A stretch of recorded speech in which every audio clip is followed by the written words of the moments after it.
สบายดี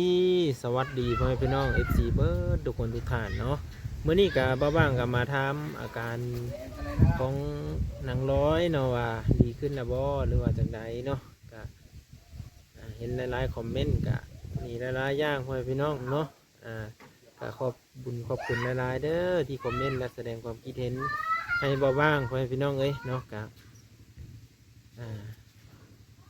ทุกการบ่สอนของ FC ก็คือเป็นครูอย่างหนึ่งเป็นแห่งกำลังใจอย่างหนึ่งพ่อแม่พี่น้องเอ้ยเนาะขอขอบพระคุณมากๆนะครับผิดพลาดประการใดขอโทษขออภัย FC เด้อพ่อแม่พี่น้องในคำว่าคำจาของมาบ้างในคลิปที่ผ่านมาพ่อแม่พี่น้องเอ้ยเนาะคลิปนี้คือกันถ้าผิดพลาดขอโทษขออภัยเมื่อนี้กันสิพามาหาบุญมีบุญเพ่งเนาะแล้วก็สร้อยคือเก้าพ่อแม่พี่น้องมาถามอาการเพื่อนเนาะหลายๆคนก็เป็นโห้งเพราะว่าเจ็บท้องนี่กะหลายๆอย่างนั่นแหละบางคนก็ให้กินยาทาน้ำขาวมาสบายดีป้าลุงเนี่ยเห็นไหมนี่บุญเพลงนะหักหลายทุกคนนะเอาอยู่น้ำมาเอาน้ำอยู่เอาอยู่น้ำโอ้ทรงกับทรงคักอันนี้ทรงก็ได้ทรงสีชมพูไปทุกคนเดี๋ยวมาเบิ่งนำกันโทรบุญเพลงหนาวบ่หนาวอีสั่งคือบ่หนาวเนาะอยู่บ้านนอกเขตชนบทเนี่ยพี่น้องเมื่อนี้ลมแห้งมาบางใส่เต็มสุดเลยได้น้องบุญเพลงก็มีหนาวแหละลิ้นเซยเอาไปมาสีฮ้อนซ้ำได้นี่เนาะไปบุญไปใช้จะไปใช้ไปบุญเมื่อแล้วสิเข้าโรงเรียนนะฮะมื้ออื่นได้วันจันทร์มื้ออื่นวันจันทร์ได้เชียวคอยอยากได้ลูกค้าเอาอย่างเราพาขี่มาเป็นที่เป็นที่เจ้าเข้าโรงเรียนก้อนอ่านเป็นก้อนแล้วจึงเอาเจ้าอ่านบ่เป็นเขียนบ่เป็นกันบ่ได้แหละทรงกันเลยเนาะได้ทรงงามเลยทุกคนคุณจีโทได้สีชมพูอ่องต้องเลยนะเป็นเรื่องแม่เจ้าไข่แน่แล้วดีแล้วไปทันดีก็สิขึ้นไปเยี่ยมไปยามเพิ่นอยู่ทางเฮินพวกนั้นนี่เพิ่นก็อันนั้นอยู่คอยพี่น้องบุญมีเนาะบุญมีบุญเพ่งโอ้ยเบิ่งแน่น้องเจ้ามาหาแล้วฮะน้องเจ้ามาละคันก็ด้อมออกมาเลยอันกระด้อมออกมาแล้วมาน้อยเจ้าก็ขึ้นเหินเลยได้บุญเพ่งเลยไปขึ้นไปเบิ่งอยู่ทางเหินออกมาได้อยู่บ่ไปยังเกิ้งเมย์เจ้าอยู่ลุ่มพุ่นหรืออยู่ถึงนี่อุ้มดูเลยอุ้มดูแทนเมย์นะพี่น้องเอ้ยผมเนาะสบายดีเบิ่งอันดูน้อยเพื่อกันยิ้มเปื่อยอยู่นุ่งเสื้ออยู่หนาวสังเกตบ่แมนนุ่งเสื้ออุ่นเด้อนุ่งเสื้อไม่อุ่นหนาวเด้อจะน้อยซักละเห่าเด้ออะไร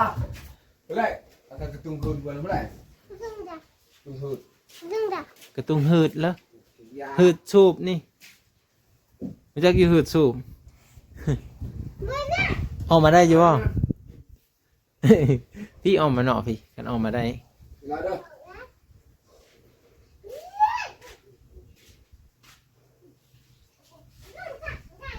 เต้นแล้วนะเปิดเพลงขึ้นแล้วนะแต่เก้าคือมากพังเพลงแท้แต่เก้าคือเห็นพังวิทยุเซ้ยฮะทองให้เยอะสักไม่ใช่นี่ได้ละสบายดีโอ้ยยิ้มได้แหละเนาะวันนี้เนาะเอานี่ไม่โกบเนาะว่าเพลินไปโกบเอาขันเป็นวัดแล้วซักละเฮาเด้อนี่เนาะอย่าให้อ้ายได้ว่าอ้ายเอาขนมมากินนะ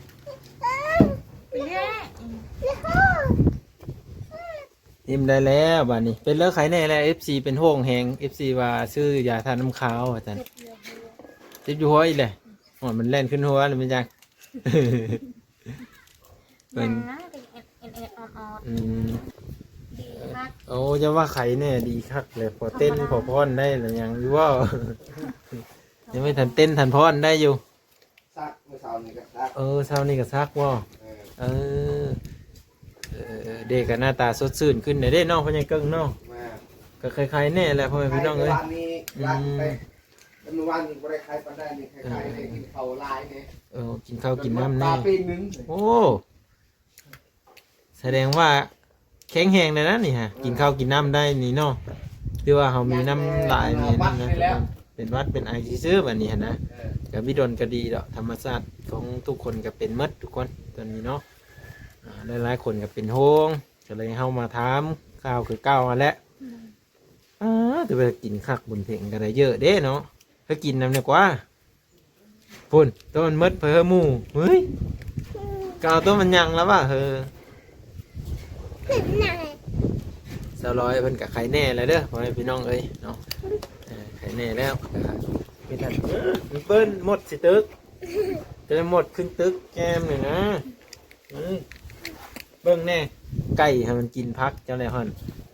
ไล่เลย ปลูกแกง มื่นเด้ เพียงพอนั่นแหละ โอ้พอดีเบาหนงมามื่นแกะเป็นเนื้อตะเบิ้นแกะเลย ปลูกเพียงแต่เช้าตาอายคอย ผู้แค้นนี่ยังไง ปลูกแค่ว่าพอไอ้ยังทำคอยลูก อ๋อพี่ถาม ไม่ เป็นเพื่อคือวิ่งหล่นแบบนี้ บ้าแม่เห็นพีพุ่นพียาบาลคอยพุ่นพยาบาลอายคอยเลย พี่อายหอดไปถามให้ได้แล้วอีบัตนี่ ว่า แต่ว่าได้เราเสียเอาโพเอามีนะ เธอเจ้าเดินไฟหรอไอ้ยะว่าป้าหมอค่ะไอ้ยะกับอาจูไอ้ยะเฮ้ยอยากได้ชิ้นกดเทตโล ไม่ได้เฮ็ดบุญไม่ได้เฮ็ดชิ้นหน้าเพิ่น เฮ็ดชิ้น บ่อันไม่ได้ทำบุญตักน้ำเพื่อเพิ่นบ่แต่ว่าเพิ่นจะได้ ไม่ ย่า ย่าปู่ย่าเพิ่น ปูย่าไปถามไปทั่วดู ได้ ยังได้สิ้นพื้นแพ้ว่า โอ้แล้วมีสบาย แม่น อ ทั้งขยาดตัวเก่าแน่ พญาติเก่าน้ำพญาติเก่าพญาติใหม่เนาะโอ้ยเนาะ แม่ดูปะคะ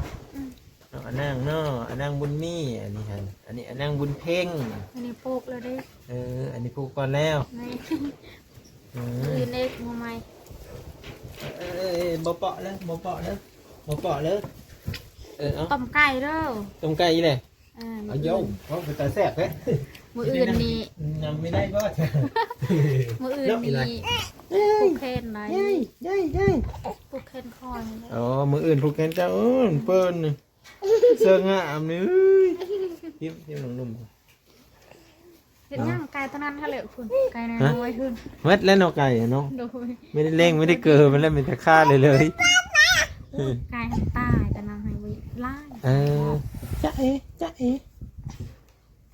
บิ่งจับนี่จับเด้อเห็นน้ำคุณ บุญเพ่งกับบุญมีก็อยู่นำกันล่ะก็อยู่นำแม่เนี่ยพ่อพี่น้องเอ้ยใครแน่แล้วเนาะวันนี้เนาะลูกเพิ่นก็ใครแน่แล้วนี่ฮะ FC ว่าอัน ขึ้นเห็ดกึ่งนึกเห็ดทอง โอ้ ทองคอนเนี่ยดีมันขาดกินข้าวเลยนะ เจ้ากินดิบแห้งเต็กอันนี้เจ้าไม่ได้กินปลาดิบกินห้อย ไม่ ดิ ได้ บ กินปลาดิบ เดี๋ยวเสิร์ฟไว้หนูเสิร์ฟเนาะเสิร์ฟหยาบไว้ไปน้ำเบามาเสื้อลองตีแน่เนาะจะเย็บแท้ บอกให้ทุกแนวเลย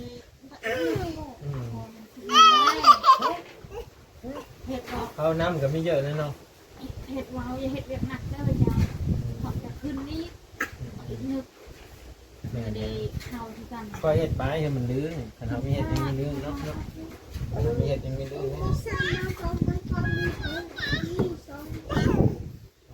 นี่กูพอกับแม่เนี่ยเจ็บ อย่าห้ามไม่ ไม่ อย่ามันดี ทำพอดีตำนองอ่อน ต้องฮ้อน มัน กิน จะหักกินเลยแต่คืนนี้เพราะ บุญท้อง แม่คืนท้องคือท้องแต่นอนแน่นอนแล้วเจ็บ ไป ท้องกันเดือนหน้าแล้ว มันน่ะ เนี่ยน้ำหอมนี่มันยักษ์ยาสิแต่สัญญากันมีแต่ซื้อเลยมันได้ไปเมืองชนแต่ว่าสิซื้อเหมือนกับยาทานน้ำขาวเพื่อมีประจำบ้านตัวนี้FCเพิ่นก็คอมเมนต์มาอยู่ว่าเพื่อซื้อยาทานน้ำขาวเนี่ยเด้อ คนบูบู ถือว่าบ้างก็ซื้อได้บอกก็ซื้อได้อยู่ทุกคนแต่ว่าเงินไม่ร้ายปานเลยนะแต่บ่ฮู้จักว่ามันป้องเท่าใดนะยาทานน้ำขาวน่ะก็ได้ก็สิซื้อได้ก็ซื้อได้ป้องน้อยอะไรเนาะประมาณ6-70นี่แหละประมาณ100 บาทประมาณนี้ขันเขาขายอยู่แถวในเมืองนะนั่งดีๆดินั่งดีคนจบอันจ่าขนมแบบนั่งดีๆดิเนี่ยไปยังถึงหัวเนาะประมาณนี้พอพี่น้องจะได้กับบ้างๆกับสิได้เมื่อพอพี่น้องเอ้ยจะเอาวันนี้มาถามเพิ่นมาถามอาการของสาวน้อย กินข้าวแล้วมันก็มีตุกนึกกินท โอ้ อ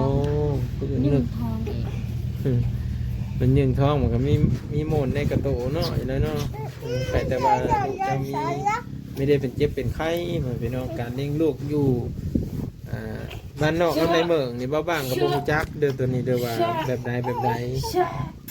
เนาะแต่ว่าบางทีก็เด็กน้อยซ้ำนี่หันซบเสื้อเข้าไปมันบ่อยู่เลยทุกคนเด็กน้อยซ้ำนี่สมุนมีบางทีป้าไว้ในนี่มันก็ลิ้นนั่นแหละเนาะซบเสื้อใส่มันก็แก้ออกมันมุดมัดเนาะนี่บอกคือหาสิจับหาสิอุ้มเนี่ยบ่ได้เลยทุกคนเนาะเด็กน้อยแถวเขตบ้านนอกเนี่ยบ่แม่นตังว่าวดอกคือเขามักลิ้นอยู่ขี้ดินจะว่าบ่ถ้าทำบุญเฮงนี่ก็เอาเบิ่งนี่กันบ่ให้ลงที่ดินเบิ่งเขาอยู่ทางเหือนนี่อยู่ได้บ่ไม่ได้เย็นแล้วลงที่ดินมาแล้วเนาะ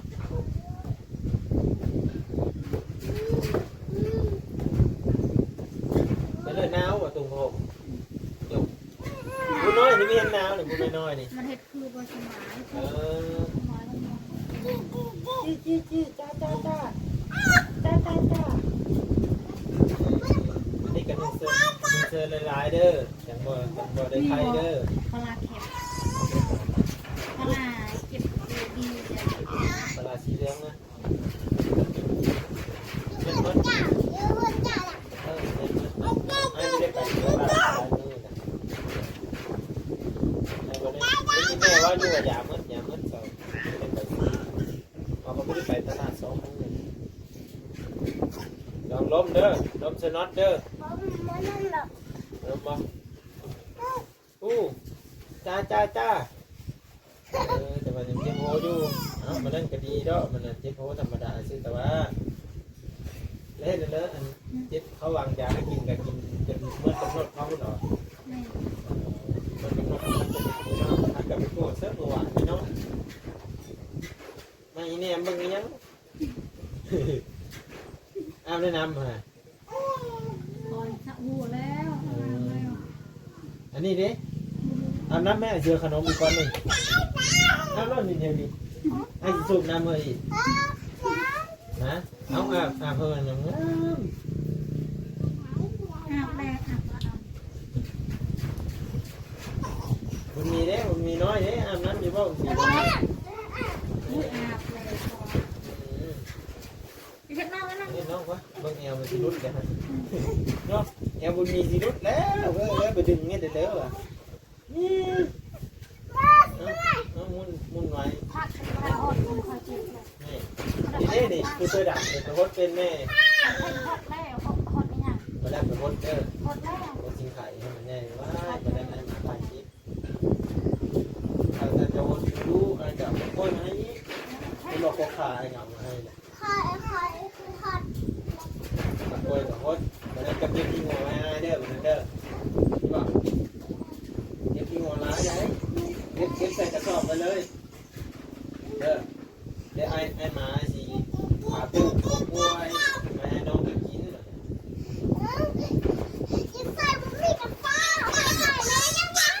ก็มาโอ้ยมันแย่เราไม่เก็บมากองไว้อยู่ในกองมะม่วงนะเก็บมาทิ้งไว้ ทิ้งหมดหลายสิ เมื่อหน้าก็เก็บมาทิ้งไว้เด้อได้มากับตะพุกมาใส่ปุ้งไอ้ที่พาปุกเราให้เจอมาให้สัก2 ก๊ก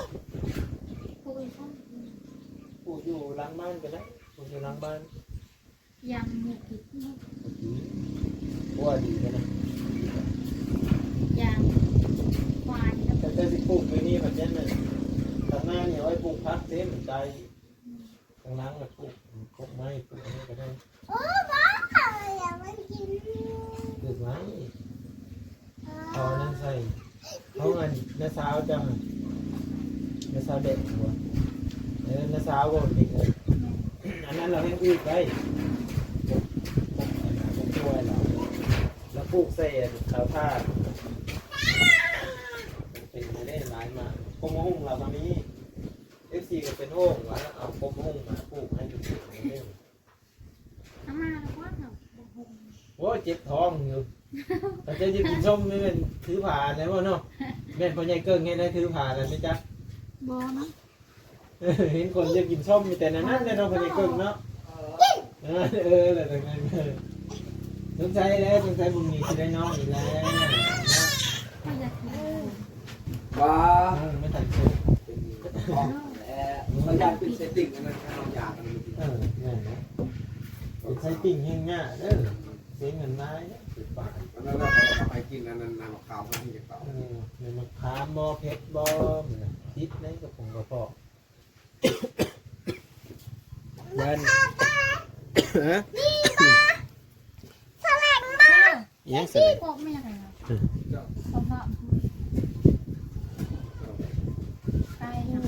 เก่งบุญมีเห็นสีชนนำผลอยู่เซ่ เห็นว่ากินข้าวแล้วมันเห็นมันม่วนอยู่ท้อง ลงวันอยู่ในท้องให้อีกอยากกันนำมาเลย ก็นั่งได้เลย กินเศร้าเพลนแรงบอกให้กินเด็ด เจ้าแรง มันนั่นก็ดีเนาะมันน่ะ ยันสติงอีสติง สติงจะอยู่ไม่เป็นนะสติงเต้นเลยปาดสติงแต่แห้งตายแล้วมันเรียกว่าไงเกิ้งเอาเมียไม่แล้วจะตายเดี๋ยวเห็นเป็นสติงด้วยจะมีของดีป่ะปาดมีเข้าป่ะเป็นสติงตายที่ได้สติงแต่แล้วมันเพ่ง จะเป็น แล้วจะจ้างไม่ได้แล้วมันเป็นมันจะจ้างไม่ได้ก็ โบเป็นเนาะ อย่าจกแอลนะมันดีนจกแอลไปนี่มันดีนเราได้แล้วมันมีจกแอลมันดีนเราได้เอาล้มนั่งแล้วเนี่ยประตูใครเอง กระเพาะคือด้วยจ้าคุณว้ายวิดีโอหน้าพอมันใหม่ทุกคนเดี๋ยวสิมาต่อไอพีต่อไปที่สิมาทำสลอยเดี๋ยวล้มโอ้ยย่างได้แล้วบ่นี่ย่างแข็งขึ้นแล้วบ่สอนน้องย่างอยู่บ่ให้เล่นน้องสิย่างเป็นเด็กเทื่อซะฮะยังเป็น มันเป็นปะ แข็งอยู่น้อง ดีไซน์มา10 ล้าน คือมีเห็นเนาะวันนี้คือมีเห็นเนาะมีเห็นมาถ่ายคลิปไปกินมะฮุ่งไปเจอดีเจ็บท้องก่อน ดีก่อน เห็นอยู่อันมาน้อยๆซ้ำกับปั้นนี่เนาะคุณเพ่งน้องน้อยๆซ้ำกับปั้นนี่ ดีแล้วมืออื่นอยู่ดี ดีป่ะเมื่อเลยดีจังเอามาให้กินเมื่อเลยจะบ่ดีกับบ่กล้าให้กินแล้วเนาะจะน้อยเจ็บท้องหมด FC ให้บ่บ้างแล้วเอามะฮุ่งมาให้นางร้อยต่ำแล้วเจ็บท้องเนาะอีน้อย บ่ไปเจ็บ พอดีแล้ว FC ให้พอบางมีกล้ามาถ่ายคลิปรถ FC ให้นี่เนาะเอาไว้พี่น้อง เอาก็ดีแล้วก่อนดีแล้วจึงสิเอามาให้กินพอได้อยู่กับหมูหุงกับปลูก10 ก๊กก็เป็นอยู่ก๊กเดียวให้พี่น้องเป็นตะอุ้งอั่งอยู่เรื่องปลูกหมูหุงนี่กันปลูก10 ก๊กให้เป็นมาแต่ก๊กเดียวจักสิกุมอยู่กุมกินจักบ่อแหละแบบนั้นนะวันนี้สิเอามาให้บุญเพ็งปลูก3 ก๊กบุญเพ็งสิปลูกเป็นจักก๊กอยู่บ่บัดนี้บุญเพ็ง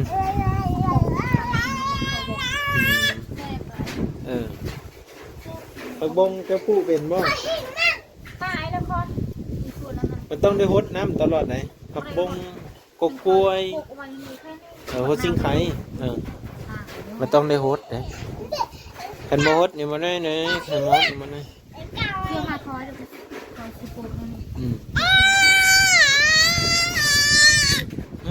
ม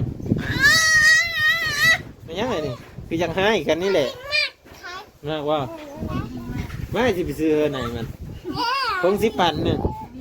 นั่นนะอันนี้ได้มักนำกันว่านี่กะเฮ้ยอันนี้ก็มักกินว่านี่อืม เขาพูดกินปลาเลยโมเสก แนวมันแล้วกินปลาไล่กับมันเพิ่มเม้นข้าวยังหัก กินปลากับโมเสกปลากินปลาขอบปลาข้าวโมเสกปลาไม้กินปลาด้วยกินข้าวเด็กคือกินเลยโมเสกมันเป็นวัดเป็นไอ เอาไปพี่น้องได้ติดตามเบิ่งตอนต่อไปนั่นเดี๋ยวมาบัง